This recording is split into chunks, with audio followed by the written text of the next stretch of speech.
Akala mo simpleng dahon lang, may gamit pala ito noon. May tanim ba kayong bayabas sa bahay? Noon pa man, kilala na ang dahon ng bayabas sa iba't ibang tradisyon at paniniwala dahil sa dami ng gamit nito sa pang-araw-araw na buhay. Sa probinsya, madalas itong ginagamit ng matatanda bilang bahagi ng tradisyonal na pangangalaga sa katawan. Ang iba naman ay naniniwalang simbolo ito ng proteksyon at kalinisan sa tahanan. Bukod sa mga paniniwala, napag-aralan din na ang dahon ng bayabas ay may natural compound na kilala sa taglay nitong antioxidants at antibacterial properties. Kaya naman hanggang ngayon, marami pa ring gumagamit nito bilang herbal na bahagi ng kanilang pamumuhay. Madali lang din itong alagaan kaya karaniwan mo itong makikita sa bakuran ng maraming bahay sa Pilipinas. Kaya sa susunod na makita mo ang dahon ng bayabas, tandaan mo hindi lang ito simpleng halaman noon para sa ating mga ninuno.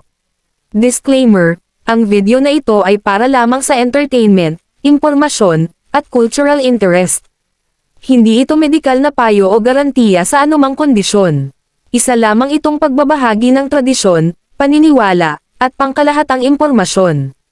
Kung nagustuhan mo ang video, huwag kalimutan mag-subscribe, like, share at mag-iwan ng comment kung may tanong.